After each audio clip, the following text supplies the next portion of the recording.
My name is Mr. Moore. I'm 59 years old, and this is Tessa, my AP Environmental student. She's going to be doing her old guy interview. Yep. Okay, so the first question is, what do you remember about November 22nd, 1963, when John F. Kennedy was assassinated? Many people said hope in America died a little that day. Do you agree, and if so, how do you think America changed? What I remember about that, I think I was in fourth grade. I was on the playground when they made an announcement we were playing tetherball, and I didn't really react very well because I guess I wasn't really in tune with politics and things at that age.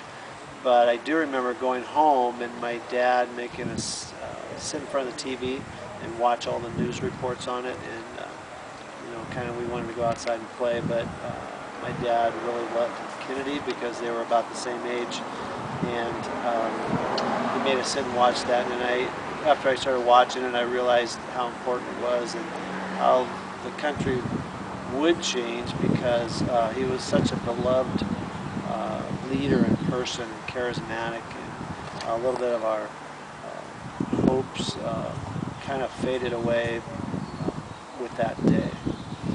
Good answer. Okay. Okay, so next is, how about the Vietnam War? Do you think America lost trust in the federal government by the end of the war? If so, has this trust ever been won back? During the Vietnam War, I was in high school, and all of us that were in high school were afraid of being drafted because they still had a draft program, and I had a very low draft number. My draft number was 61 out of 365, which means I had a pretty good chance of being drafted into the Army to go fight in Vietnam. So I grew up in a time where things were changing and kind of the hippie movement, and people were into peace, and this was a war that was not something that was looked upon as a necessary thing by young people in the country. It was different than World War II because in World War II we were directly attacked, and in this war we went to someplace else to fight it. So I didn't really believe in the war. I didn't believe in the war efforts to go over and kill people that did not directly attack us. So my father had a problem with me resisting, but luckily for me that Nixon ended the draft and the war ended, so I didn't have to be drafted to go in there. But yeah, a lot of young people had a lot of distrust for the government. We didn't, in my father's age in the World War II era, you blindly trusted your government, did whatever they told you to do, and that was different in the 60s. People were not just going to blindly follow what the government said anymore. And I think that changed me because that's the way I am today. I think you need to question everything, and you don't just blindly follow what somebody says because they're in power and they said it. I mean, people followed Hitler. He was in power. Obviously wasn't a good thing.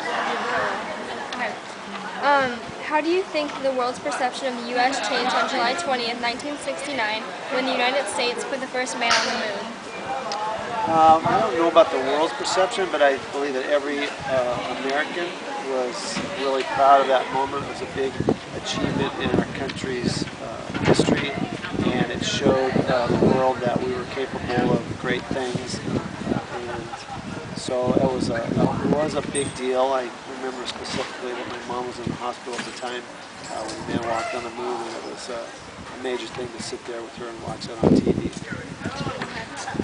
How do you think America viewed the United States following Nixon's resignation on August 8, 1974, following the Watergate scandal?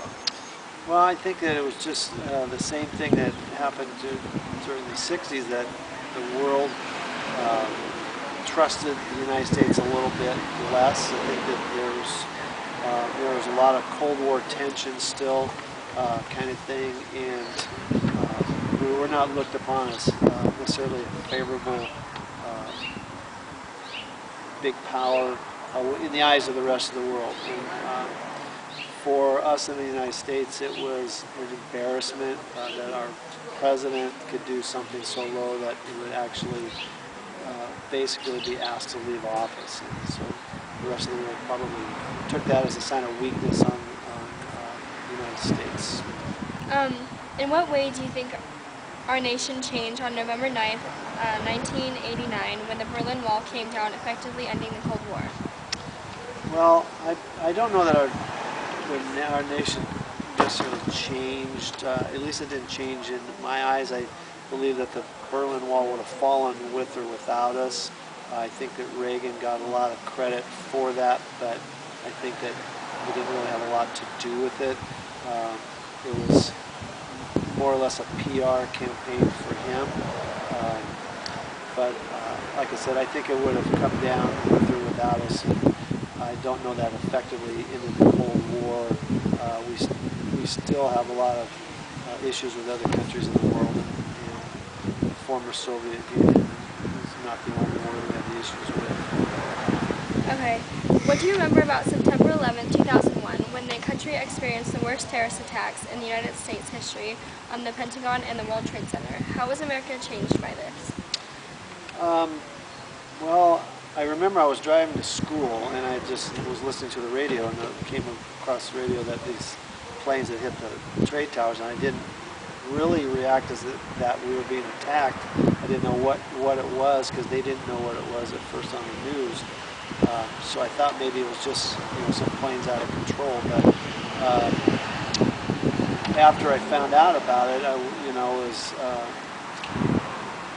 upset from the standpoint that we didn't prevent something like this from happening, that our government did not protect us from something like this, and so all of these innuendos that it maybe was something that we knew about and didn't do anything to stop kind of surfaced. And but I was kind of felt a sense of pride in the aftermath, and how many people came together to try to help and help the people that were victims and the families of victims and that kind of thing. And I know that, talking to my father years ago, that when World War II, when we were attacked at Pearl Harbor, people tried to join the services to help fight. People were crying because they couldn't get into the Army or the services because they had some disability, that the Army would take them. And I didn't feel that same sense of overwhelming rush to help America as I think that generation did during World War II. And we were directly attacked, although we didn't know specifically who our attackers were. But I was just more taken by the fact that the compassion by Americans for other Americans, and that tragedy. Okay. It is said that every American citizen has a dream, be it wealth, happiness, a better life for their children. What was your dream, and do you think you achieved it? Well, my first dream was to be a Major League Baseball player. That didn't happen. So, but as you get older, your dreams change a little bit, and so I think that for the most part I've achieved my dream of living in a country that's free, to do what you want to do, to be what you want to be, and to be happy. And I think being a teacher all these years, and especially this year since I'm retiring, that I realized that I think what I did was important and hopefully made a difference in some people's lives.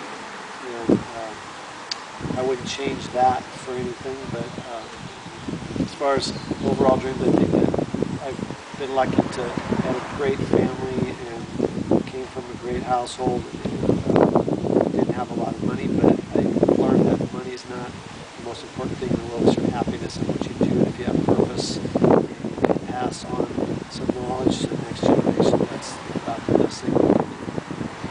Okay, and the last question, if you could change something about the United States, what would you do? If I could change something about the United States, I would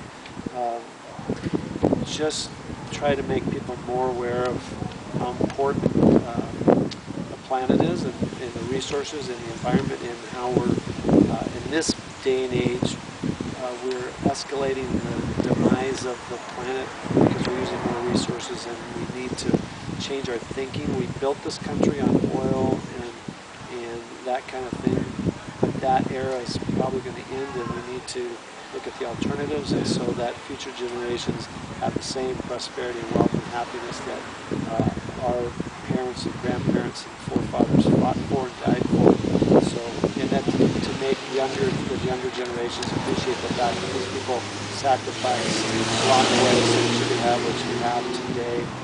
And that's what I would change about America as far as it shouldn't be about materialistic things, and I think we're too much of a materialistic society. That's not what makes you happy, and it takes us a long time to figure that out, but ultimately just friends and family and success in whatever manner that manifests itself is what happiness is all about. I agree with that. Thank you, Mr. Moore. All right. And that concludes this interview. What I remember about 9/11 is just that it was very chaotic. I was in kindergarten, so I didn't really know what was going on. I couldn't really grasp what actually happened. But I went to school and there was a lot of chaos and kids didn't know what to do. But yeah, I don't really have that much memory because I was only 5. My favorite unit would probably be the most recent one that we did about terrorism, just because it's most relevant to the present day. What I'm hoping to accomplish in the future is to be a doctor and make a lot of money and to be happy, and that's just pretty much my American dream. Yep.